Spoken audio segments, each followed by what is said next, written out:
Allez, c'est le moment de suivre l'actualité des sports sur Actu Matin. Vous devinez certainement qu'on va parler largement de ce qui fait, je dois dire, l'essentiel de l'information sportive, c'est-à-dire la Coupe du Monde de football qui se déroule dans trois pays actuellement, Canada, États-Unis et Mexique. Mexique justement qui a été, mettons, éliminé dans la nuit d'hier à ce matin. Candide, bonjour. Sandy, bonjour. Les phases à élimination directe de la Coupe du Monde se poursuivent. On est déjà à l'étape de huitième de finale. La course à la succession de l'Albi Céleste se poursuit donc avec une montée en puissance progressive. Plus le droit à l'erreur pour aucune des nations qui participent à ce mondial historique. À 48 nations, le week-end a été mouvementé avec l'étape des huitièmes de finale qui a commencé par livrer son verdict. Les premiers qualifiés pour les quarts de finale sont connus. Le Maroc est le tout premier à avoir obtenu son billet pour le tour suivant et ce devant l'équipe, il faut le dire, du Canada, l'un des pays co-organisateurs de cette 23e Coupe du Monde qui est le premier à prendre la porte. Le Maroc qui va disputer pour la deuxième fois consécutive une étape des quarts de finale. La France a suivi avec une qualification laborieuse devant l'équipe du Paraguay dans un match, il faut le dire, qu'il ne faut jamais montrer dans aucun centre de formation de jeunes footballeurs. Puis ces dernières heures, la Norvège a obtenu la sienne devant l'équipe du Brésil. C'était d'ailleurs une première qualification historique pour les quarts de finale pour ces équipes de la Norvège et c'était face au Brésil qui a été éliminé cette fois-ci en huitième de finale. Il faut le dire, pour les deux dernières éditions de la compétition, les Oriverdiens ont été éliminés à l'étape des quarts de finale, mais pour ce mondial à 48 nations, l'équipe de la Seleção prend la porte à l'étape des huitièmes de finale. Et l'Angleterre a montré la porte de la sortie à l'équipe du Mexique, qui est le deuxième pays co-organisateur de cette édition de la Coupe du Monde, qui va donc arrêter son aventure, un peu comme le Canada. On verra bien si l'équipe des États-Unis va poursuivre l'aventure et continuer par représenter les pays co-organisateurs de cette édition de la Coupe du Monde. Ça sera à partir de 1h du matin ce mardi face à l'équipe de la Belgique. Mais un peu plus tôt, on va assister à une rencontre entre l'équipe du Portugal et celle de l'Espagne pour justement un billet en quart de finale. On parle de tout ceci avec notre chroniqueur de ce matin, Kevin Biondassivar. Kevin, bonjour. Bonjour à vous et bonjour à tous. Allez, on va y aller tout de suite. Mais avant, on parle de ce qui intéresse plus les Béninois et ce qui les a intéressés ces dernières heures. C'est justement cette première médaille mondiale décrochée par le roller sport béninois. C'était en terre italienne à l'occasion donc de l'Aero Battle World Cup. C'est une compétition mondiale qui réunit les meilleurs talents mondiaux dans la discipline du inline freestyle. Voici les images.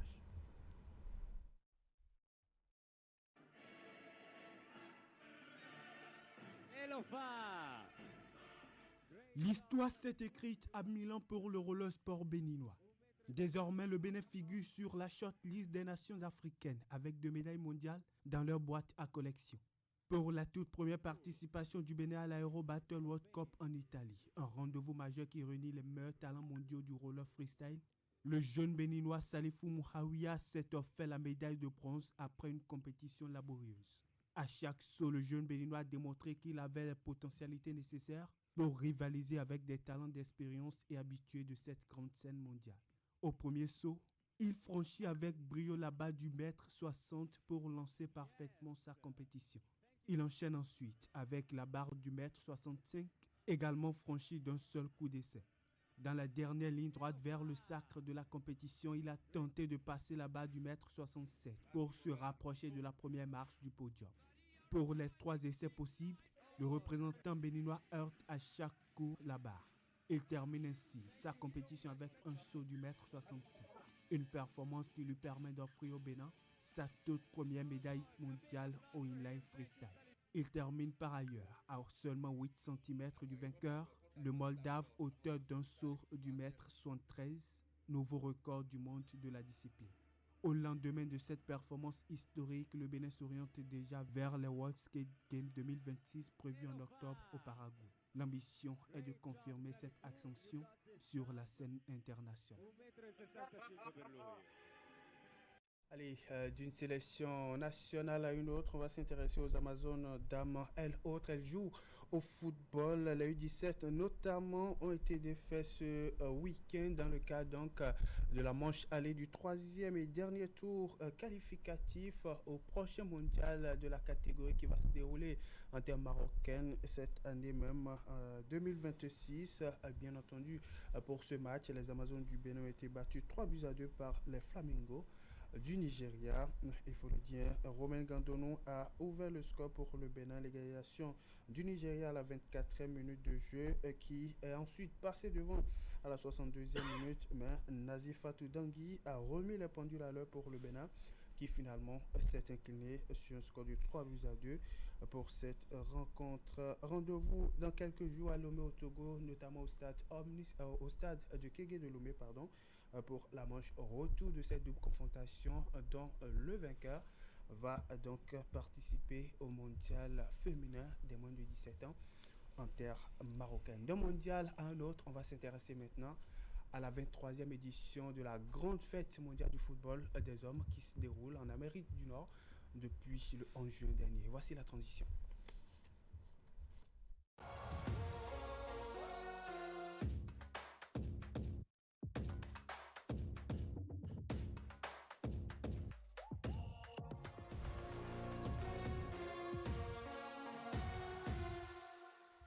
Je vous propose de commencer tout de suite par ces images. L'image, il faut le dire, de ces Cap-Verdiens héroïques et surtout résilients sur la scène mondiale pour leur toute première apparition. Vous allez le voir avec la complicité de la régie. Ces images de leur retour au pays, les requins bleus du Cap-Vert, après donc avoir regardé droit dans les yeux durant pratiquement toute la rencontre. L'équipe de l'Albi Céleste avant de finalement s'incliner sur un score de 3-2 pour donc une élimination aux portes des quarts de finale. Les requins bleus du Cap-Vert sont rentrés au pays ce dimanche et à leur retour à l'aéroport donc du pays, ils ont été accueillis en de véritables héros. Après donc une toute première participation sur la scène mondiale, une participation qui est allée même au-delà de la phase de groupe et qui sait, ils ont gagné surtout en expérience. Tanguy, les Cap-Verdiens, après donc une participation plus ou moins réussie sur la scène mondiale, sont entrés au pays et accueillis en héros. Ce qui est bien normal, hein. Je crois que le pays le leur doit au regard de leur parcours singulier d'abord parce que c'est la première fois qu'ils participent à une compétition de football de ce niveau-là. Singulier aussi parce que justement, ils ont tenu quand même un parcours intéressant en accrochant des équipes qui ne sont pas des moindres. Quand vous êtes qualifié pour une Coupe du Monde, votre souhait ce n'est pas de jouer contre l'Espagne tout de suite, de jouer contre l'Argentine tout de suite. Et pourtant ils l'ont fait. Ce n'est pas de jouer contre l'Uruguay par exemple aussi, avec qui ils ont fait 2 buts partout par exemple. Donc c'est quand même, je dois dire, une participation de certain niveau qui a permis de reconnaître la valeur de ces hommes-là, leur engagement, leur détermination, leur dévouement à défendre les couleurs de leur pays. Et c'est ce qu'on attend des pays africains. Et surtout, pourquoi pas du Bénin pour sa prochaine participation au mondial pour la première. Donc, j'espère que vous êtes prophète parce que on a beaucoup de boulot. Hein? La dernière fois, on devrait on s'y rentre pour être qualifié. Je crois qu'on est revenu d'une désillusion violente. Douillot, voilà, pardon. Donc j'espère que ça ne va pas se répéter après. En tout cas, on va prier pour et croiser les doigts pour le Bénin. Allez, Kevin, première apparition réussie pour les Cap-Verdiens qui sont accueillis en héros à leur descente à l'aéroport donc, du pays. Ouais, le Cap-Vert, c'est pas forcément une grande nation, c'est un petit archipel africain avec 500 000 habitants. 64e au classement mondial FIFA, qui vient dans une compétition, une première, et qui essaie quand même de regarder en face des équipes comme l'Argentine, l'Uruguay, l'Espagne, l'Arabie Saoudite, et qui durant toute la compétition, donc en temps réglementaire, n'a pas pu quand même perdu une seule rencontre. On va parler de défaite après quand on va essayer d'analyser un peu plus le côté temps additionnel. Franchement, c'est un bon parcours qui envoie un message, un signal fort à tous les pays africains, comme quoi franchement il faut de la résilience, il faut quand même du travail, il faut de la discipline, surtout de la constance pour pouvoir quand même essayer d'en arriver là, pour pouvoir quand même permettre à hisser un peu plus haut le drapeau de son pays. Et quand le Cap-Vert essaie quand même d'apporter voilà, ce message un peu plus, cette lumière au football africain, on dit tout simplement bravo. Il y a de quoi quand même accueillir cette équipe-là, voilà, telle qu'on a vu déjà dans les médias.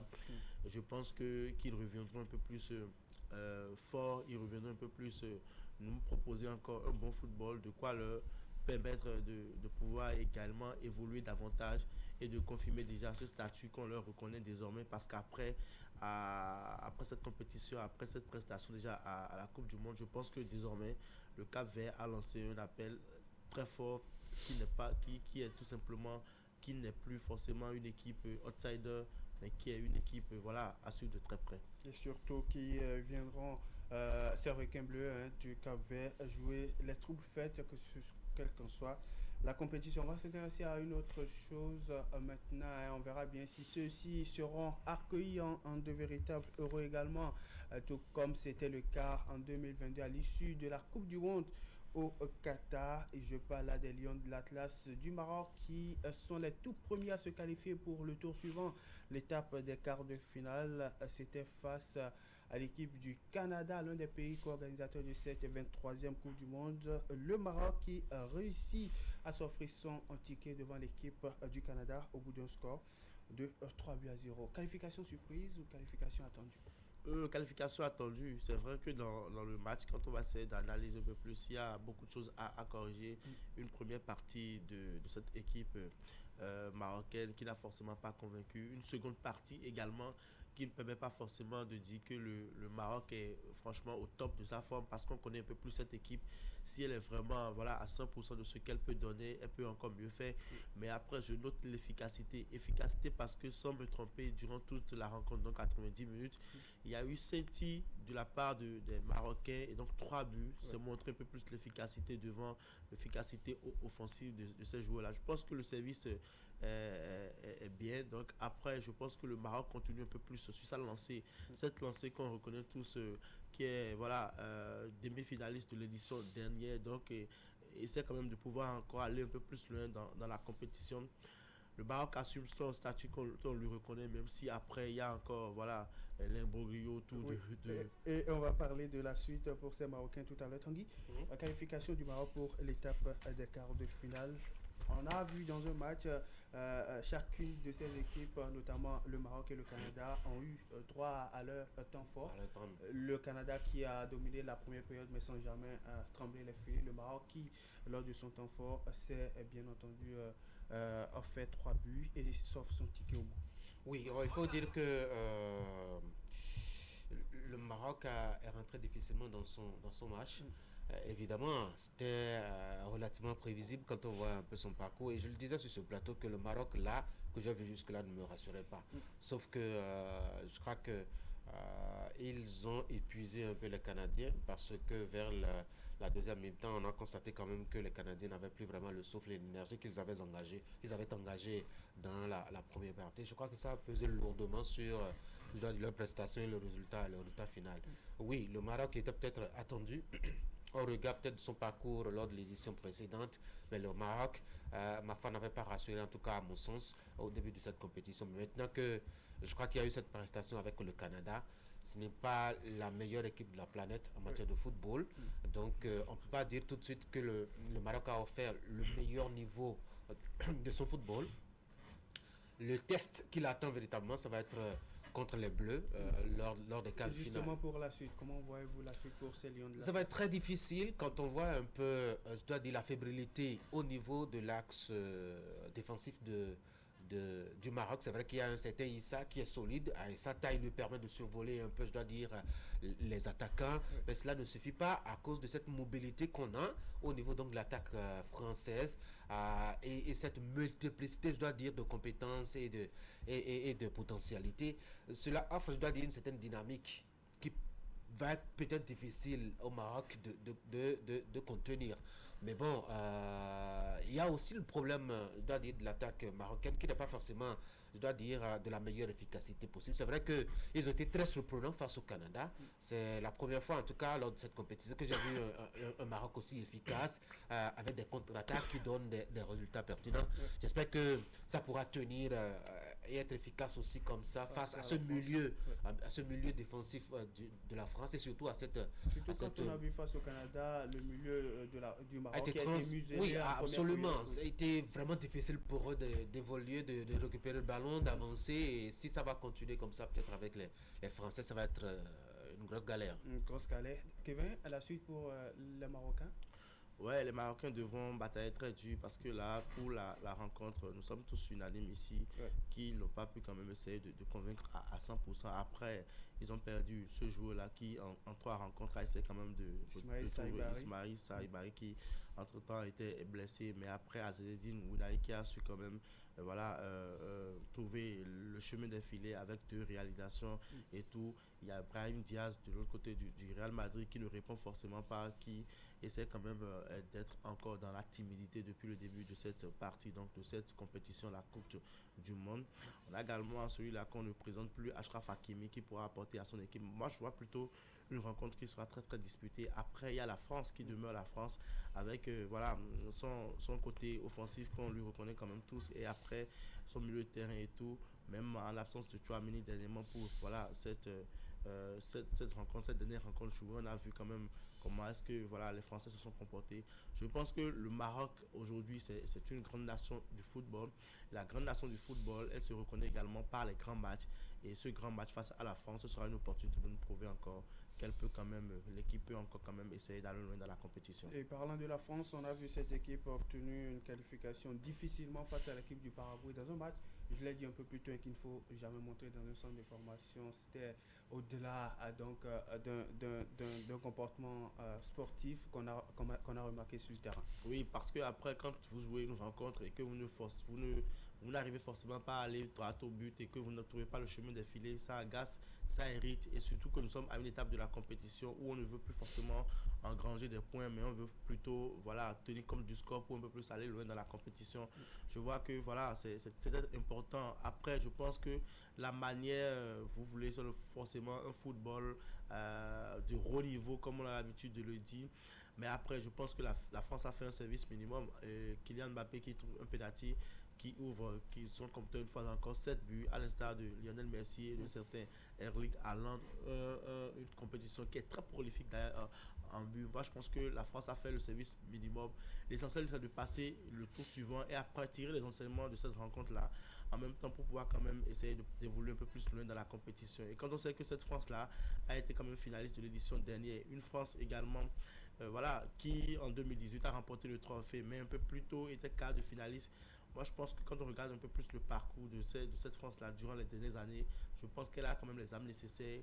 Quoique, je reconnais quand même que le Maroc également peut titiller cette équipe de France. Allez, on va passer maintenant à un autre match.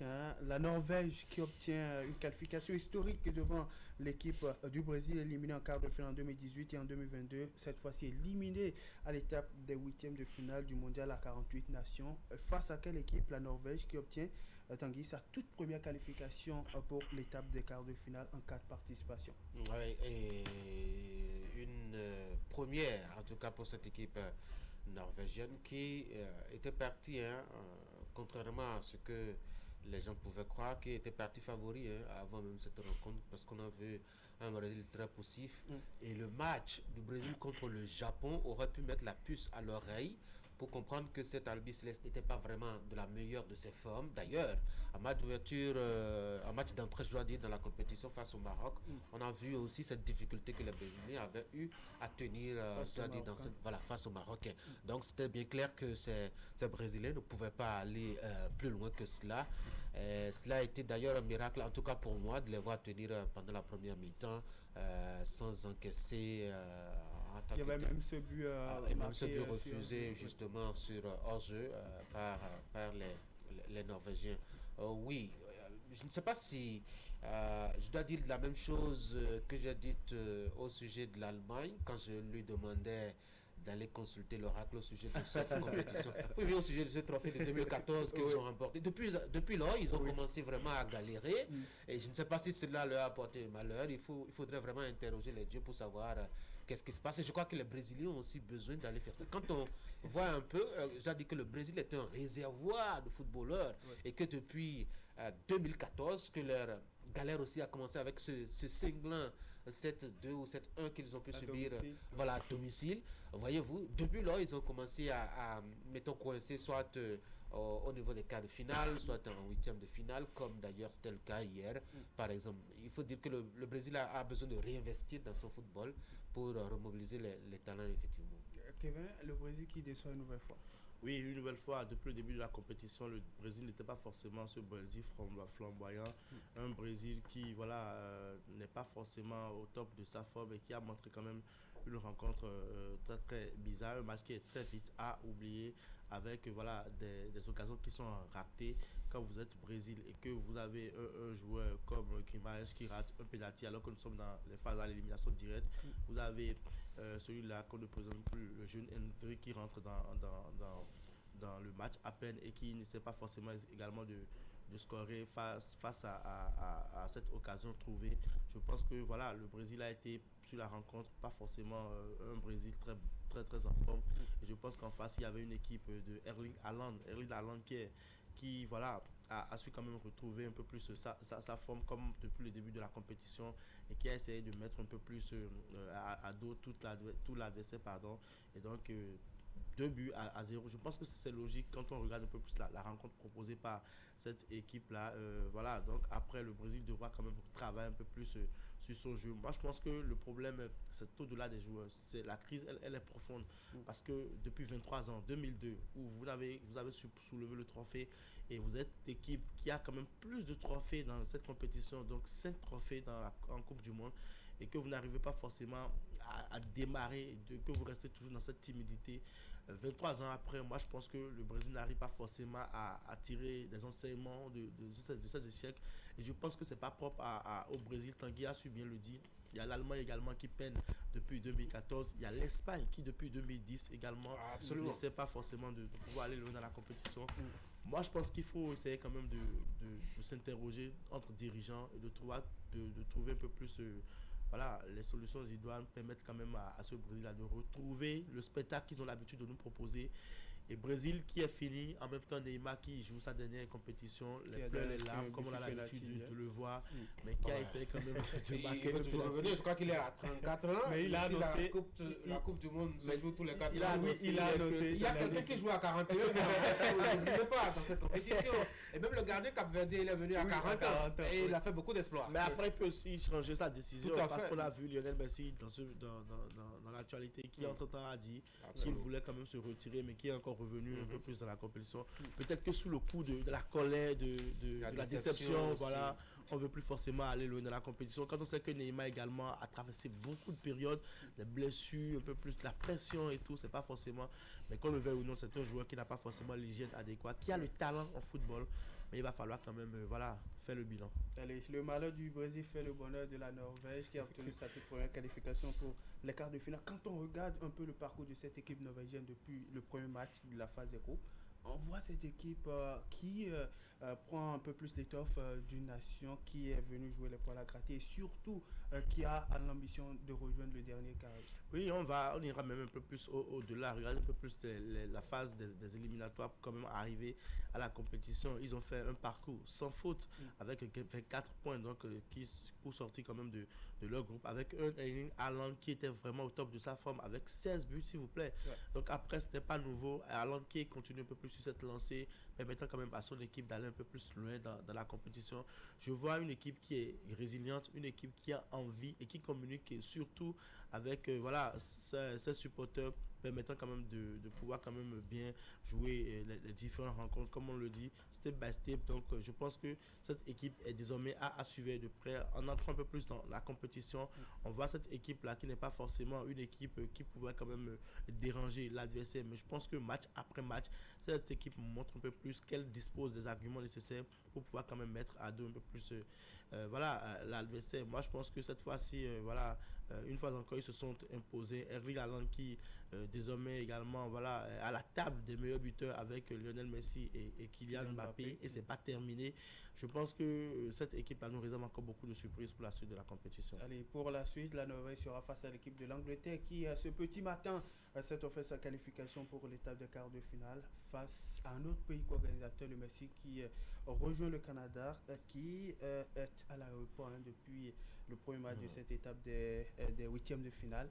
Le Mexique rentre, l'Angleterre passe dans un match fou, il faut le souligner. Ouais, le Mexique qui essaie quand même de chercher un peu plus à aller loin dans la compétition, mais qui n'a pas eu l'opportunité, qui a dominé la rencontre. C'est en ça que c'est en ça que c'est un peu bizarre en plus. Ouais. Parce que là, vous avez face à l'Angleterre, vous dominez la rencontre, mais in fine, vous n'arrivez pas forcément à trouver l'opportunité de pouvoir... L'efficacité, qui a pris... On a vu un certain Bellingham, qui a fait un très très bon match. D'ailleurs, il a inscrit un doublé pour le compte de cette rencontre. Harry Kane, le prince Harry, qu'on ne présente plus, qui est venu avec son penalty, son sang-froid, qui a quand même essayé de permettre à son équipe de prendre de l'avantage. Moi, je pense que cette équipe mexicaine a quand même essayé de donner le tout pour le tout. Mais en face, il y avait l'expérience anglaise qui a pris le dessus. Et donc, c'est la fin de la compétition. Quand on est aussi pays hôte, ça fait quand même bizarre de partir ainsi de la compétition. Mais arriver à ce stade de la compétition, c'est pas rien. C'est pas rien pour l'équipe du Mexique. Allez, il faut le dire, le Mexique qui rentre, tout comme le Canada. On verra bien si l'équipe américaine va tenir et représenter ces deux co déjà éliminés de la course. En rendez-vous à 1h. On va en parler, mais d'abord, Tanguy, qualification anglaise pour l'étape de quart de finale, ça sera face à la Norvège. Comment trouvez-vous la suite? Oui, ça va être une rencontre équilibrée.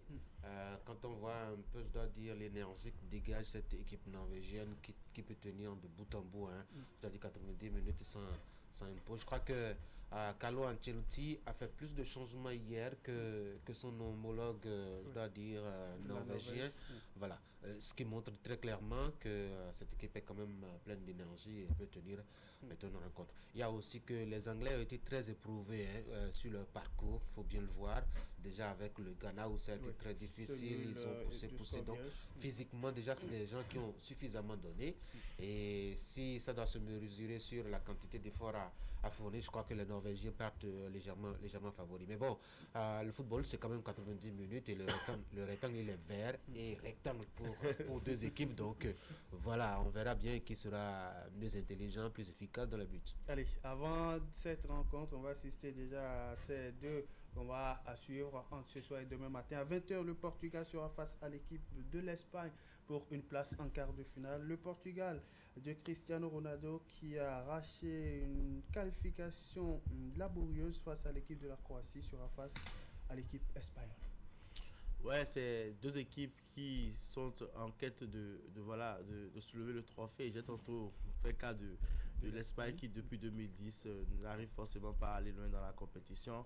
On a également le Portugal qui veut forcément soulever le trophée. Et avec qui Cristiano Ronaldo, tant qu'il a rappelé, qui joue encore la compétition malgré son âge, qui a soif quand même de soulever le trophée. Mais quand on regarde un peu plus ces deux équipes, je pense que c'est pas forcément... un style de jeu proposé sans faute. Vous voyez sur la dernière rencontre par exemple du Portugal, il y a beaucoup de déchets à corriger. Même du côté de l'Espagne également, fidèle au tiki-taka, on n'arrive forcément pas à prouver, on sort difficilement un peu plus des différentes rencontres jouées. Lamine Yamal qui est attendu mais qui ne répond pas forcément également parce que qu'on le veut ou non, il fait partie des meilleurs joueurs quand même, ou bien il est un des meilleurs joueurs de cette équipe-là. Moi je pense qu'on aura droit à une très belle rencontre si les deux équipes se mettent quand même au sérieux. Je pense qu'à l'étape de cette compétition, l'efficacité va plus permettre à l'équipe gagnante de pouvoir quand même passer le tour suivant. Je vois une rencontre qui sera très très serrée, mais après l'équipe qui aura plus la chance de pouvoir de concrétiser ces occasions va l'emporter. Tanguy et Portugal, Espagne à 20h. Oui, ça va être un match aussi intéressant. C'est vrai que les deux équipes ont un compte à régler justement concernant cette rencontre à l'Euro où le Portugal a pu quand même l'emporter. Donc ils ont des comptes à se régler. j'espère véritablement que ça va être une rencontre intéressante, même si j'ai pas l'impression, en tout cas, que l'équipe espagnole est à 100% de ses formes quand on voit un peu ses prestations jusque-là, et surtout, je dois dire, ce que fournissent ces attaquants comme prestations jusque-là. Mais bon, l'équipe portugaise n'est pas non plus, je dois dire, celle qui est la meilleure de la compétition jusque-là, quand on voit un peu le parcours qu'elle a pu offrir jusque-là. Ça va être une rencontre indécise à mon sens. En tout cas, les pronostics au début vont être très hasardeux. On verra bien en tout cas qui va l'emporter. Mais je pense que l'Espagne part légèrement favori. L'Espagne pas légèrement favori. L'Espagne qui est championne d'Europe en titre, qui va donc défier l'équipe du Portugal. Ça sera à 21h du matin. On verra si l'équipe des États-Unis va représenter les autres pays co-organisateurs de cette 23e Coupe du Monde en décrochant son ticket face à l'équipe de la Belgique. États-Unis-Belgique. Moi, je le dis clairement, je souhaite que la Belgique passe pour cette rencontre-là. Après, c'est vrai que sur sa dernière rencontre, la Belgique n'a pas forcément proposé un bon football, mais je pense que les matchs se suivent et ne se ressemblent pas toujours. Après, la Belgique pourra rebondir et gagner cette rencontre. Et quand on parle des États-Unis, cette polémique qui fait le tour du monde, avec le carton rouge déjà annulé par la FIFA, du jamais vu dans le football, où un joueur écope d'un carton rouge et après négociation, je ne sais comment, on demande à ce qu'on puisse lever ces comportements. Ils ont parlé de l'article 27.7. L'article 27. Non, mais après, j'avoue que bon, on l'a jamais vu dans le football. Moi, je pense que après, c'est dommage pour le football. Mais après, malheureusement, quand on se refait un peu plus aux réalités, le football aujourd'hui ne se joue plus forcément sur le rectangle, sur le terrain. Après, il y a la coulisse et je ne sais pas si entre-temps nous l'a appris. Après, si je ne sais pas s'il y a eu une dictature entre griffes. Mais après, je vois pour cette rencontre, la Belgique qui pourra quand même partir un peu plus avec la victoire finale au soir de la rencontre. Au soir de la rencontre, la FIFA, vous en parlez tantôt, qui a levé le carton rouge entre griffes de Folarin Balogun, titulaire face à la Belgique, marqué le rouge. Folarin Balogun qui sera autorisé à affronter donc la Belgique ce demain matin après que la FIFA a décidé de lui infliger un match de suspension avec sursis en vertu de l'article 27, le carton rouge qui est maintenu, mais il est autorisé à jouer, il faut le dire. La Maison Blanche qui a directement contacté la FIFA pour demander à Gianni Infantino de réexaminer alors que le carton rouge infligé. Vous voyez un peu plus la faute. Oui. Honnêtement, c'est logique. Le carton, c'est une faute qui peut détruire le joueur parce que clairement, il était quand même... Il a essayé de ne pas chercher le ballon, mais de chercher le pied du joueur en essayant de le piétiner. Et tout le monde l'a vu.